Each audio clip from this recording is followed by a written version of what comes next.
तुम्हारा सबसे बड़ा शत्रु कोई और नहीं है, तुम्हारा अनियंत्रित मन है। भारत के 28 राज्यों में उत्तराखंड प्रमुख सर हल्द्वानी इवनिंग न्यूज में आपका स्वागत। पश्चिम बंगाल सहित तमिलनाडु, केरल, असम, पुडुचेरी चुनाव के नतीजे आने में 32 घंटे से भी कम समय बचा है। फिलहाल चर्चित राज्यों में से पूरे देश में यह चर्चा शुरू हो गई है कि ममता आएगी या जाएगी। आएगी तो बीजेपी जाएगी और दीदी आएगी। बम्पर ऐतिहासिक पोलिंग हुई है पश्चिम बंगाल में। बीजेपी इसको अपने पक्ष में, तो टीएमसी कह रही है कि बीजेपी को 4 मई के दिन जोर का झटका धीरे से लगेगा। आखिर ममता बनर्जी और टीएमसी की कुंडली 2026 में सत्ता में दे रही है या फिर राहु केतु का खेल दीदी के साथ होगा?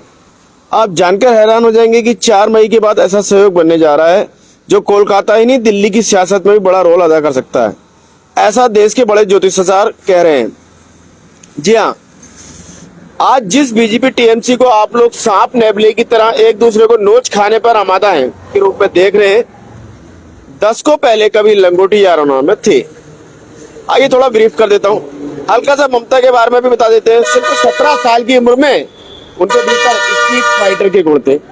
कॉलेज की राजनीति के साथ पढ़ाई में अच्छी थी। 22 साल की उम्र में इंदिरा गांधी की कार के आगे लेट गई। जी हाँ, ये कार के आगे इतना दुस्साहस सिर्फ ममता में ही था उस उम्र में। और इस दुस्साहसी लड़की 30 साल में सांसद के रूप में देश की संसद में एंट्री करने वाली दीदी के कदम लगातार बढ़ते ही गए, जो आज भी बदसूरत जारी है। चलिए पूरा फिर कभी जिक्र करेंगे, फिलहाल मोटा मोटा जिक्र कर देते हैं। टीएमसी की कहानी 1998 से शुरू हुई थी। तब तक ममता बनर्जी की पहचान पश्चिम बंगाल की कद्दावर कांग्रेसी नेता के तौर पर होती थी। दौर था 1997 में बंगाल कांग्रेस में कई ऐसे घटनाक्रम हुए जिसकी वजह से ममता बनर्जी में कांग्रेस से अलग होकर अपनी नई पार्टी बनाने का फैसला किया था। बताया जाता है कि इस दौर में पश्चिम बंगाल में कांग्रेस की बागडोर सोमेन मित्र के पास थी। ममता बनर्जी का मानना था कि सोमेन मित्र का तत्कालीन वामपंथी सरकार के लेकर जो रुख था बेहद नरम था। वैचारिक मतभेद की वजह से ममता बनर्जी को अपनी ही पार्टी में उपेक्षा का शिकार होना पड़ा। बात यहाँ तक तो बढ़ गई कि उन्हें 22 दिसंबर 1997 को पार्टी से निष्कासित कर दिया था। इसके बाद ममता बनर्जी ने अपनी नई पार्टी बनाने का फैसला किया। सिर्फ 9 दिनों के भीतर ममता ने टीएमसी नाम से या तृणमूल कांग्रेस के नाम से अपनी नई पार्टी बना दी। उन्होंने 1 जनवरी 1998 को आधिकारिक तौर पर नई पार्टी का ऐलान कर दिया। अब बीते 34 सालों से बंगाल की सत्ता में काबिज सीपीआई-एम के खिलाफ बिगुल फूंक दिया। इस लक्ष्य को पाने के लिए उन्हें एक मजबूत साथी की जरूरत थी। ममता बनर्जी को साथ बीजेपी से मिला। उस समय बीजेपी और टीएमसी एक दूसरे के लिए मजबूत स्तंभ की तरह थे। कहानी की शुरुआत 1998 से होती है। कांग्रेस से अलग होकर ममता बनर्जी ने टीएमसी की नींव रखी। मकसद था पश्चिम बंगाल में 34 साल से काबिज वाम मोर्चा के शासन को जड़ से उखाड़ फेंकना। इस बड़े मकसद को पूरा करने के लिए उन्हें एक ऐसे साथी की तलाश थी जो उन्हें राष्ट्रीय स्तर पर पहचान और ताकत दे सके। टीएमसी और बीजेपी के बीच यह गठबंधन दोनों के लिए फायदे का सौदा था। ममता को वामपंथियों के खिलाफ लड़ने के लिए एक मजबूत राष्ट्रीय कंधा मिल गया था, तो वहीं भाजपा को उस बंगाल में पैर जमाने का मौका मिल गया था जहां उसका जनाधार ना के बराबर था। यह दोस्ती बंगाल की राजनीति की दिशा बदलने वाली थी। उस दौर की बात बता रहे हैं हम आपको। यह गठबंधन जल्दी रंग लाया। 1998 और 1999 के लोकसभा चुनाव में टीएमसी बीजेपी ने मिलकर शानदार परफॉर्म किया। ऐतिहासिक पल तब आया जब 1999 में टीएमसी के समर्थन से भाजपा ने पश्चिम बंगाल में विधानसभा में अपनी एक सीट हासिल करी। इसी के साथ अटल बिहारी वाजपेयी सरकार में ममता बनर्जी रेल मंत्री बनी। यह दोस्ती ज्यादा दिन नहीं चल सकी। 2001 में तहलका स्टिंग ऑपरेशन के बाद जब भाजपा अध्यक्ष बंगारू लक्ष्मण का नाम रिश्वत के मामले में आया तो ममता ने इसे अपनी ईमानदारी साबित करने का मौका माना। उन्होंने अपने मंत्री पद से इस्तीफा दे दिया और अपनी चप्पल जो है हवा में लहराते हुए कहा यह पद उनके लिए इन चप्पलों से भी छोटा है। यह कहते हुए वह एनडीए से अलग हो गई। रास्ते अलग होने के बावजूद ममता बनर्जी के सबसे बड़े आंदोलनों में भाजपा ने उनका साथ दिया। नैनो कार कारखाने के सिंगूर में जमीन अधिग्रहण और नंदीग्राम में रासायनिक हब को लेकर छिड़े जन आंदोलन में तत्कालीन भाजपा अध्यक्ष राजनाथ सिंह उस समय ममता बनर्जी के साथ खड़े थे। दोनों ने पुरजोर तरीके से वामपंथियों की नीति का विरोध किया। हालांकि इसका पूरा सियासी श्रेय ममता की झोली में चला गया। सिंगूर नंदीग्राम की लहर पर सवार होकर ममता बनर्जी ने कांग्रेस के गठबंधन किया। 2011 का विधानसभा चुनाव लड़ा और उन्होंने 34 साल पुराने वामपंथी शासन को धूल चटा दी। वही चुनाव में भाजपा का प्रदर्शन बेहद निराशाजनक रहा। इस चुनाव में बीजेपी एक भी सीट नहीं जीत सकी थी। 2011 के बाद ममता और भाजपा के रास्ते पूरी तरह अलग अलग हो गए। ममता ने खुद को एक धर्मनिरपेक्ष और जमीनी नेता के तौर पर पेश करना शुरू कर दिया। वहीं दूसरी ओर भाजपा ने बंगाल में अपनी रणनीति बदली और हिंदुत्व तथा संस्कृतवाद और राष्ट्रवाद के मुद्दों पर जोर शोर से उठाना शुरू कर दिया। 8वां पड़ाव 2021 का विधानसभा चुनाव था। इस बार भाजपा ने पूरी ताकत झोंक दी, एक आक्रामक प्रचार अभियान चलाया। नतीजा भले ही ममता बनर्जी के पक्ष में रहा हो और वह सरकार बनाने में कामयाब रहे, लेकिन बीजेपी के लिए चुनाव किसी बड़ी सफलता से कम नहीं था। कभी एक सीट के लिए जूझने वाली बीजेपी पार्टी 77 सीटें लाके एक स्थान बनाया है। ये पिछले चुनाव की बता रहे हैं आपको, 1921 जब ममता के 215 आए थे, बीजेपी के 77। आज ममता और भाजपा कट्टर विरोधी है। 2026 के विधानसभा चुनाव में टकराव अपने चरम पर पहुंच गया है। भाजपा नेताओं ने ममता पर ईवीएम छेड़छाड़ के झूठे आरोप लगाने और हार से पहले ड्रामा करने का तंज कसा है। वहीं भाजपा को पूरा विश्वास है कि इस बार दीदी के अवैध दुर्ग को भेद देंगे। बंगाली में एक प्रसिद्ध कहावत है ना, नाटक के अंत में सच्चाई सामने आती है। ममता बनर्जी भाजपा का सफर यही बताता है कि राजनीति में कोई भी स्थायी दोस्त या दुश्मन नहीं होता। यह केवल सत्ता और जनमत के लिए की जाने वाली एक अंतहीन उठापटक है, इसके अलावा और कुछ नहीं। चलिए, मौसम का मिजाज थोड़ा बिगड़ा हुआ है, लेकिन गुलाबी ठंड सा प्यारा एहसास भी करा रहा है। तो देश की अन्य खबरों का भी जिक्र कर लेते हैं। फिलहाल देश की राजधानी में दिल्ली का मौसम में येलो अलर्ट जारी किया गया। हल्की फुल्की बारिश भी हुई। तापमान करीब 39 डिग्री रहा, जो सामान्यतः कुछ और दिनों के मुकाबले कम था। दिल्ली में जल बोर्ड द्वारा आयोजित एक कार्यक्रम में कैच द रन 2026 का शुभारंभ करते हुए रेखा गुप्ता ने कहा, जल संकट अब केवल चर्चा का विषय नहीं रह सकता और इस पर तत्काल एवं निर्णयात्मक कार्रवाई की आवश्यकता है। अब ये आधिकारिक जल प्रतीक नीरा का अनावरण करते हुए रेखा ने कहा, पूरे शहर में वर्षा जल संचयन भूजल पुनरीक्षण का नए सिरे से ध्यान केंद्रित करने का आह्वान किया है। छात्र समूह ने जामिया विश्वविद्यालय में विरोध प्रदर्शन और पाकिस्तान की टिप्पणियों को अवसरवादी बताते हुए खारिज कर दिया। छात्र संगठनों ने मंगलवार को विश्वविद्यालय परिषद में आयोजित एक कार्यक्रम को लेकर जामिया मिलिया इस्लामिया में हुए विरोध प्रदर्शनों पर पाकिस्तान के विदेश मंत्रालय के बयान को गैर जिम्मेदार और अवसरवादी करार दिया। जनगणना 2027 केंद्रीय जिले ने स्वगणना व जागरूकता अभियान शुरू किया। जनगणना, जी हाँ, और इसका जो अभियान है मेट्रो स्टेशनों पर स्टार्ट किया गया है। दिल्ली सरकार ने अभिभावकों को महंगी यूनिफॉर्म खरीदने के लिए मजबूर किया, ऐसा आप पार्टी के लोगों का बयान जारी है।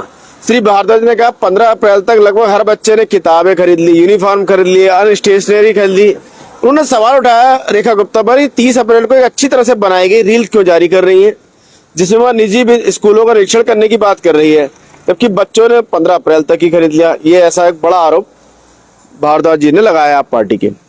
दिल्ली सरकार के अनुसार स्वास्थ्य सेवा प्रदाताओं के कुष्ठ रोग के नए मामले की रिपोर्ट देनी होगी। इस कदम का उद्देश्य राष्ट्रीय राजधानी भर में निगरानी को मजबूत करना, शीघ्र निदान सुनिश्चित करना और उपचार अनुपालन में सुधार करना है। गुजरात करें बात तो गुजरात की, तो वाइब्रेंट गुजरात क्षेत्रीय सम्मेलन में 2792 करोड़ का समझौतों पर हस्ताक्षर किए गए। इनमें से 2.82 लाख रोजगार सृजित होने की उम्मीद है। गुजरात के लिए आयोजित 2 दिवसीय वाइब्रेंट गुजरात क्षेत्रीय सम्मेलन के दौरान हस्तांतरित 2792 समझौता ज्ञापनों के माध्यम से 3,53,306 करोड़ के निवेश प्रस्ताव फिलहाल प्राप्त किए गए। लो जी, मोदी जी पर भी यह पाठ्यक्रम आ गया है। जी हाँ, गुजरात विश्वविद्यालय ने समाजशास्त्र पाठ्यक्रम में मोदी तत्व मॉड्यूल किया है। यह पाठ्यक्रम देशभक्ति का समाजशास्त्र के अंतर्गत बीए और एमए कार्यक्रमों में 4 क्रेडिट प्रदान करेगा। यह करिश्माई सत्ता के सिद्धांत पर आधारित है और उनकी एक्टिविटीज शामिल की गई है। गुजरात के तीर्थयात्रियों को ले जा रही एक जो बस है पलट गई, जिससे 2 लोगों की मौत हो गई, 15 लोग घायल हो गए और 40 यात्रियों को लेकर ये जा रही थी। गुजरात के कच्छ में एक व्यक्ति को सोशल मीडिया पर ISIS की विचारधारा को प्रसारित करने के आरोप में गिरफ्तार किया गया। पश्चिम Kutch Bhuj special operation group की एक आधिकारिक विज्ञप्ति में कहा गया कि आरोपी फकीर मां गग्गा ने आधारित तौर पर विशेष विचारधारा को बढ़ावा देने वाले वीडियो लेख और पोस्टें शेयर की। मोबाइल बरामदगी में गुजरात पुलिस राष्ट्रीय स्तर पर 3रे स्थान पर है। जी हाँ, 25-26 में करीब 53,000 से अधिक फोन बरामद किए हैं। बात करें देश की आर्थिक राजधानी की, तो मुंबई पुणे एक्सप्रेस को जोड़ने वाला लिंक अब पूरी तरह से चालू हो गया है। महाराष्ट्र राज्य सड़क विकास निगम के एक अधिकारी ने बताया कि मुंबई की ओर जाने वाले मार्ग के खुलने में देरी मुख्य रूप से उद्घाटन सामग्री को हटाने और सफाई कार्य में हुई। 13.5 किलोमीटर लंबी मिसिंग लिंक का उद्घाटन एक दिन पहले मुख्यमंत्री देवेंद्र फडणवीस ने एकनाथ शिंदे और सुनेत्रा पवार की उपस्थिति में किया। यह एक्सप्रेसवे के भौर घाट के खंड को बाईपास करती है और मुंबई और पुणे के बीच यात्रा के समय को 25 से 30 मिनट तक कम करती है।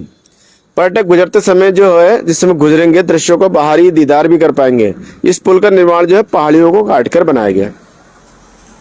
इधर कॉमर्शियल एलपीजी की कीमतों में ताजा बढ़ोतरी ने मुंबई के भोजनालय और चाय की दुकानों में भारी परेशानी का सामना करना पड़ रहा है।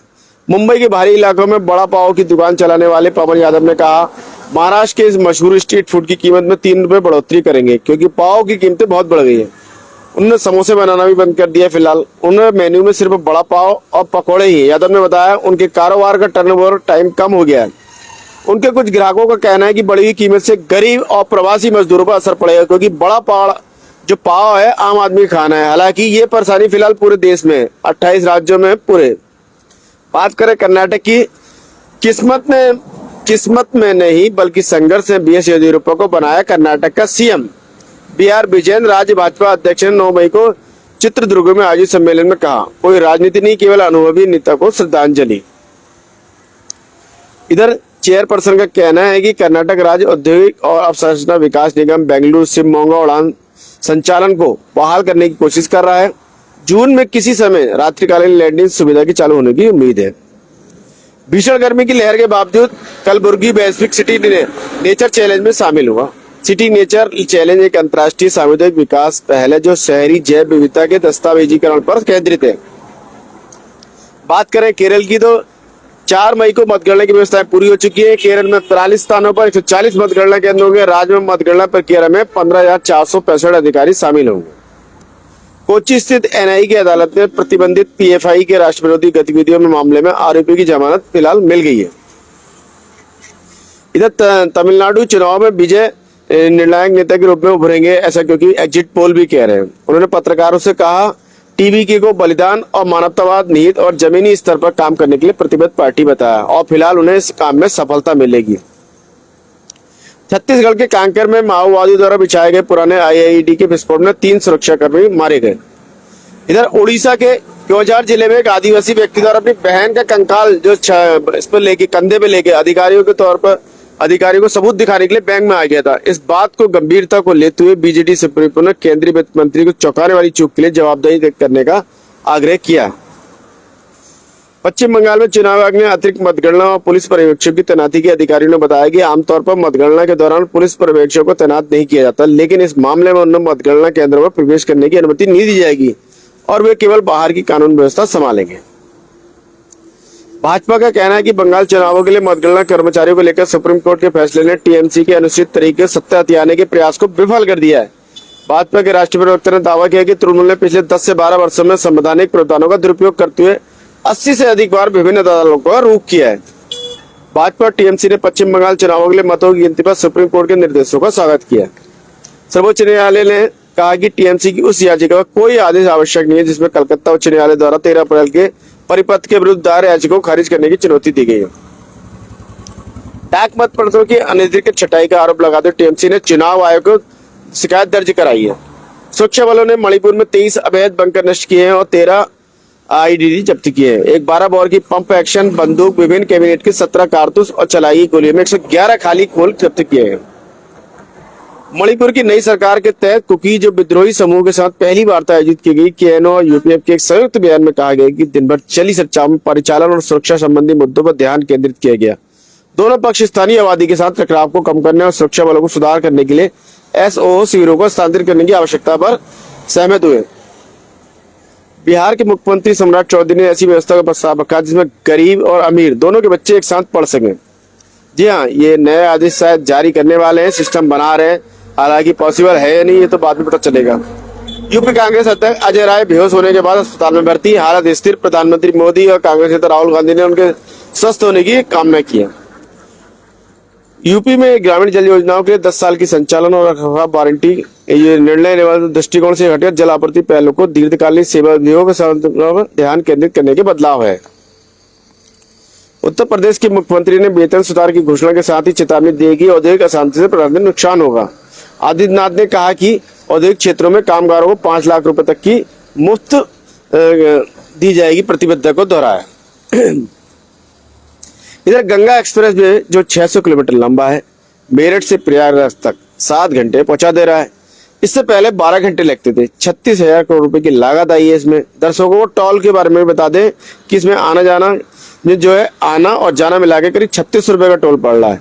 बाइक वाले 950 रुपए देकर आना जाना कर सकते हैं। इधर संदीप पाठक के खिलाफ दर्ज एफआईआर ने पंजाब में राजनीतिक विवाद को जन्म दिया। राज्यसभा सांसद के आप छोड़कर बीजेपी में शामिल होने के कुछ दिनों बाद कांग्रेस, बीजेपी और सैट सहित विपक्षी दलों ने आपकी कार्रवाई पर राजनीतिक रूप से लक्षित कार्रवाई का आरोप लगाया है। श्री मुक्तसर साहिब में पंजाब में बेअदबी विरोधी कानून के तहत पहला मामला दर्ज किया है। आशा है आपको खबरें अपडेट रखी होंगी और चाय पर चर्चा के लिए मसाला प्रदान कर रही होंगे। अपने विचार और सुझाव साझा करें। कल फिर नए विषय के साथ आपके समक्ष उपस्थित होंगे। इसी के साथ मैं मनोज आर्य, खबर संसार के लिए जय हिंद।